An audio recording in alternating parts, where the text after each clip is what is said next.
면에서 말로는 그렇게 가능하죠. 예를 들면 노무현 대통령이 못다 이룬 꿈을 제가 이루겠습니다.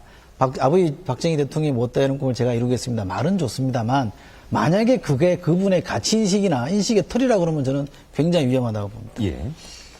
그 문재인 후보에 대해서 저는 두 가지 장점과 또 장점보다도 클지 모르는 두 가지 중요한 의문이 있다고 저는 생각합니다. 두 가지 장점은 뭐 짧게 말씀드리면 하나는 제가 봤을 때는 이런 부패 문제라든가 이런 것에 관한 스캔들이 없다는 거 대단히 중요해요. 예. 그리고 상당히 스타일이 소탈하고 겸손하고 이런 것들은 상당히 저는 정치 지도자로서 중요한 자질이라고 생각합니다. 두 번째 장점은 노무현 전 대통령에 비해서 상대적으로 상당히 합리적인 것 같아요.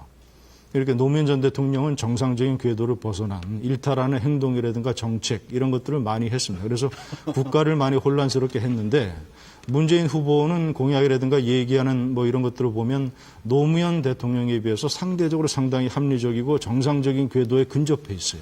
그리고 김두관 후보가 뭐 서민 중산층 가게 한 달에 50만 원씩 생활비를 줄이겠다라는 것을 포함한 황당한 공약들을 많이 내놨지 않습니까? 저는 문재인 후보에게서는 황당성을 발견할 수 없다.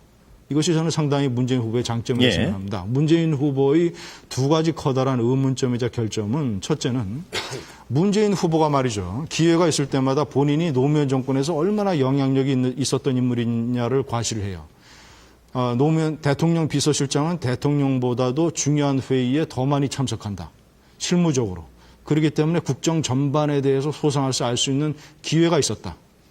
사실상 노무현 대통령 정권의 2인자였으면서도 실질적으로는 대통령보다도 더 국정을 소상히 파악할 수 있는 능력이 있었음을 과시를 해요. 그렇다면 531만 표로 정권을 내준 것에 대한 책임도 노무현 대통령보다 더 있는 거 아닙니까? 그렇잖아요. 조금 짧게 전해 주시겠습니까? 그리고 한 가지만 더 말씀드리면 노무현 대통령의 마지막 비서실장이었고 그리고 퇴임 이후의 비서실장이었습니다. 노무현 대통령의 자살이 언제 일어났습니까? 그리고 노무현 대통령 영부인과 가족들의 부패 스캔들이 언제 일어났습니까? 그 사람이 그렇게 국정 전반을 소상하게 파악하고 있었다는 비서실장 때 일어났고 노무현 대통령이 자살을 해가지고 세계사에 충격적인 이런 족적을 남긴 일이 본인이 퇴임 후 비서실장을 할 때 일어났어요. 제가 봤을 때는 문재인 후보가 박근혜 후보한테 당신 유신 때 뭐 이것도 책임지고 이런 거 과거사에 대한 책임을 져라? 그것의 2배, 3배로 노무현 전 정권이 531만 표로 정권 내준 거, 대통령이 자살한 거에 책임 있는 거 아니에요? 그리고 두 번째 단점 제가 잠깐 말씀드리면 특전사 복을 입고 말이죠. 본인이 굉장히 특전사 강조를 많이 해요. 특전사. 본인이 대통령 청와대에 있을 때 민정수석 할 때 노무현 정권의 2인자 때 무슨 일이 일어났는지 아닙니까? 안보 문제에 관해서.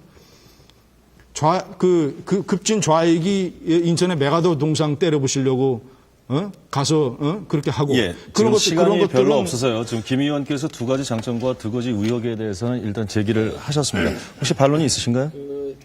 짧게 좀 부탁드리겠습니다. 그냥 반론이라기보다는 제가 하도 기가 막혀서 세세하게 말씀드리기조차 좀 그런데요.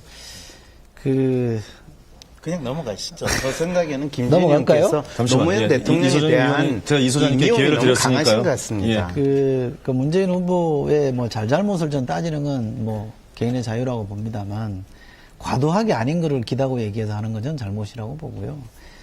노무현 전 대통령이 지금 자살이라고 표현하셨는데 자살했죠. 그럼 자살하게 된 사회적 원인이나 정치적 이유에 대해서는 안 따져보십니까? 그 자살에 대한 책임이 만약에 문재인에게 있다면 그러면 그 책임으로부터 자유로운 사람은 누가 있죠? 그러면 박정희 대통령이 시해 당할 때 그러면 주위에 있었던 사람들이 책임져야 됩니까? 예컨대요. 제가 분명히 묻고 싶은 건데 어떻게 논법이 그렇게 제기되죠? 박정희 대통령 18년 동안 독재한 사람입니다. 노무현 대통령이 5년 동안 하면서 긴급조치 만들어서 사람 탄압하고 강제로 감옥 넣었습니까? 어떻게 비교되지도 않는 대상을 비교하면서 억지로